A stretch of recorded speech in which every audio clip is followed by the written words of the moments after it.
Hello and नमस्ते सबैजनालाई। So guys मैले चाहिँ धेरै दिनपछि भिडियो बनाएको छु। सो बर्खा पनि लागिसक्यो, सबै हरियो हरियो भइसक्यो। अनि त्यही भएर आज चाहिँ म बिहानै बाख्रा र गोरु सँगै चराइरहेको। 2-3 घन्टा भइसक्यो बाख्रा र गोरु चराएको।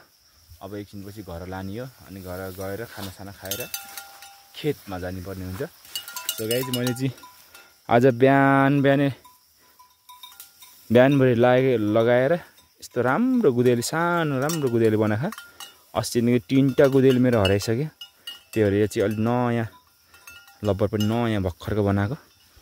कुखुरा मार्ने त त्यस्तै हो, बाँदर साँदरलाई लखट्ने भनेर हाम्रो मम्मीले गुदेली बना भनेको थियो। अस्ति 2-3टा हराइसक्यो। ल गोरुहरू बाख्रा चाहिँ डेन्जर चरिरह।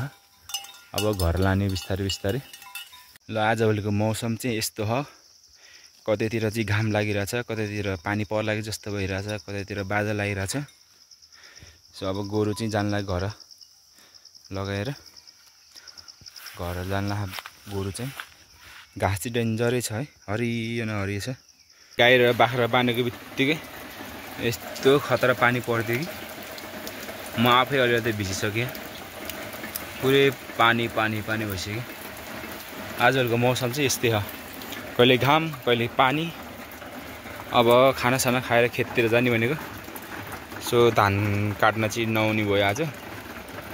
कुखुरा पनि पानी परेर सबै यतातिर बसिरह भिजिसकेँ। म पनि अब खाना खानु पर्ने हुन्छ पहिला।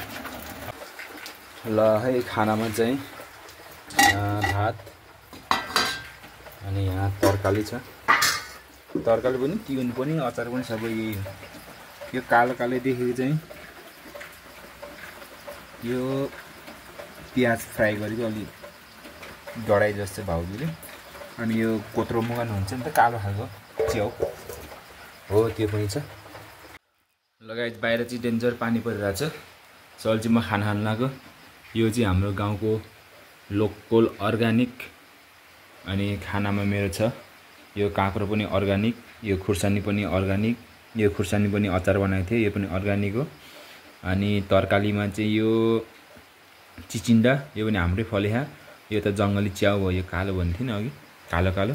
अनि भात अनि छ। अनि यहाँ दही सबै एकै ठाउँमा मिसाएर ग्राम गुरुम खाएर पानी परिरहेछ। पानी पिसेपछि जानुपर्ने हुन्छ। लगायत खानापिना भएर एकछिन आराम गरेर म चाहिँ जाँदैछु अहिले खेततिर। सो खेतमा धान कतिको पाके भनेर म हेर्न जाँदैछु। सो अहिले चाहिँ अघि पानी परिरहेको थियो भने अहिले चाहिँ पानी रोकिसके। सो अहिले चाहिँ जाँदैछु म केशोटारको बाटो। ल हामी स्कुल हिँड्दाखेरि यहाँ आँप खान्थ्यो बेसरी, अहिले अलि पाक्ने बेला भयो भने चाहिँ। अनि यहाँ माथि चाहिँ कटहर रहेछ, कटहरको रुख पनि छ। कटहर पनि ठुलो भइसक्यो रहेछ। सो अहिले चाहिँ म जाँदैछु यस्तो बाटो, पानी परेर पानी पनि भइरहेको छ। यस्तो पानी बाटो बिग्रे। फाइनल्ली आइपुग्यो बजाडी। अनि बजाडीतिर हेर्नु कस्तो मौसम, मकै चमरा निस्किरा। यस्तो बाटो आयो कि अलिक माथि चाहिँ चढ्न सक्छ कि सक्दैन थाहा छैन। यो चाहिँ बजाडीको सबैभन्दा ठुलो बर र पिपलको रुख हो। यति ठुलो, यो धेरै वर्ष पुरानो भइसक्यो। यति ठुलो हो कि चौतार। त्यो ढुङ्गा हालेको पनि ढुङ्गा पनि छैन आज। ल हेर्ने नै यो कति ठुलो हो यो बर र पिपलको रुख। सँगै रोपेको होला यो दुइटै, यति ठुलो भइसक्यो।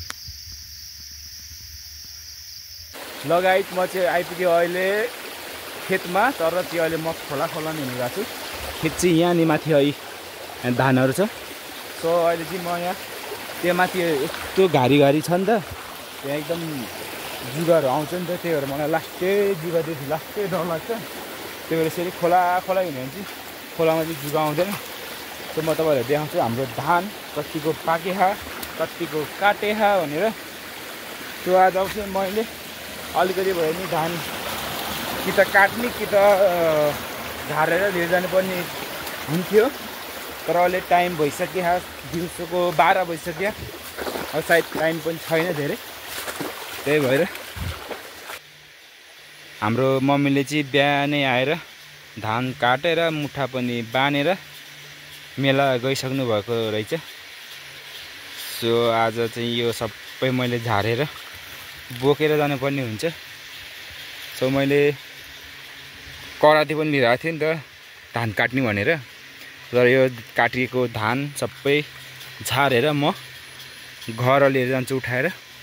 मैले अस्ति पनि आएर धान काटिसकेको थियो यहाँ अगाडि, यहाँनिर मैले काटेर झारेर राखेँ, मैले लिएर गइसकेँ। आज चाहिँ यति धान काटेर उठाएर लैजानको। अनि खास म आएको बाँदर लखड्ने भनेर, बाँदर चाहिँ आएको छैन रहेछ। यता माथि माथि जङ्गलबाट आउँथ्यो तर अहिले चाहिँ छैन रहेछ। यो चाहिँ हाम्रो गोठ हो। यो खेतमा आउँदाखेरि पानी पर्दाखेरि अनि बस्ने भनेर बनाएको। भोलि पर्सि हाम्रो यो रोपाइ हुँदाखेरि यहाँ मस्त पानी परे पनि खानासाना बनाउनको लागि ओत बनाएको। यो चाहिँ गोठ, यो के को कडुसको पातको बनाएको। वाउ, यहाँ ऊ रहेछ नि त च्याउ। सायद हाम्रो मम्मीले राखेर गएको होला। यो च्याउको नाम चाहिँ के हो भन्दाखेरि यो पोलेर खाने खालको च्याउ, मिठो हुन्छ यो पोलेर खाँदैन। तर यता चाहिँ अलिकति पाके रहेछ धान, हरियो हरियो छ। अरू बाँकी चाहिँ सबै पाकिसक्यो। यहाँनिर पाकेको मैले काटेर अस्ति नै झारिसकेको। ओ यहाँ माथि माथि यो धान। सो हाम्रो 2-3 दिनपछि काट्ने भने यहाँ पाहाडीदेखि चाहिँ हामीले हिजो रोपाइँ गरिसक्यो। ल है, हाम्रो चाहिँ यो चैते धान भयो भने यो चाहिँ मङ्सिरको लागि रोपेको राखेको बिउ, यो मङ्सिरको लागि राखेको बिउ है। यो चाहिँ गाई चाहिँ हामीले हिजो रोपेको रोपाइँ गरेको 4-5वटा बारीहरू खेतहरू चाहिँ त्यो रोपाइँ गरेर राखेँ। यसलाई चाहिँ तारी खेत भन्छ, किनभने यहाँ पानी चाहिँ आउँदैन नि त। यो बर्खाको पानीले मात्रै रोप्ने खेत भएर यो तारी खेत नाम। अनि यताको चाहिँ गैरी खेत। ल यस्तो दामी छ मौसम आज हो। बिउ पनि राम्रो हरियो भइरहेको हाम्रो त। ल यस्तो राम्रो छ मौसम। ल है, हाम्रो मम्मीले यहाँ एउटा भोटी पनि समातेर यत्तिकै छोडेर जानुभएछ।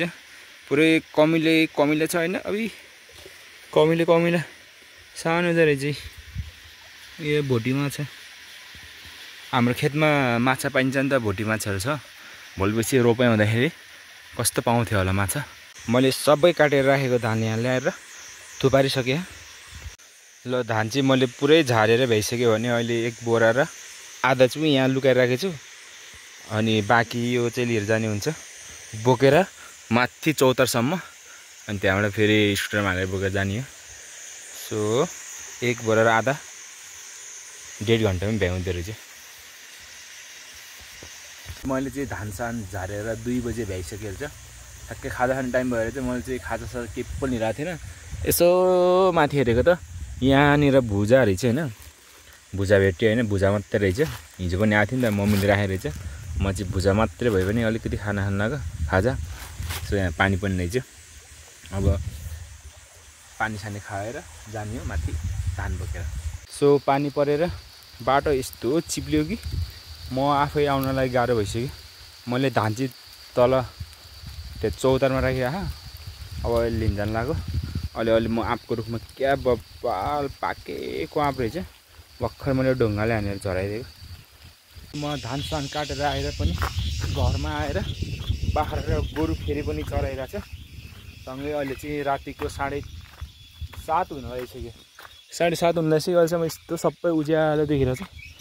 त्यही भएर बाख्रा र गोरु पनि सँगै चरिरहेको छ।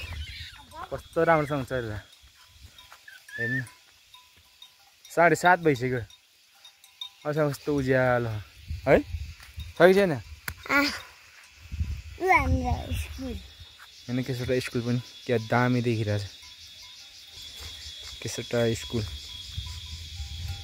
यहाँ नानीहरू पढ्ने हो कि होइन? कति मिनट लाग्छ यहाँबाट स्कुल जान? त्यहाँ पुग्न कति मिनट लाग्छ? ल गोरु त आयो, गाएर गोरु त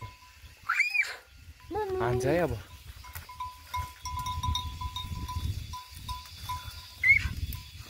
ल गाइस, भिडियो कस्तो लाग्यो? राम्रो लाग्यो भने लाइक, कमेन्ट, सेयर अनि सब्सक्राइब गरिदिनु होला। हामीले चाहिँ अब भिडियो बनाउँदै हाल्दै गर्ने भनेर। त्यसैले हाम्रो फुच्चीको भिडियो पनि आउँछ पर्दैन ओके बाई बाई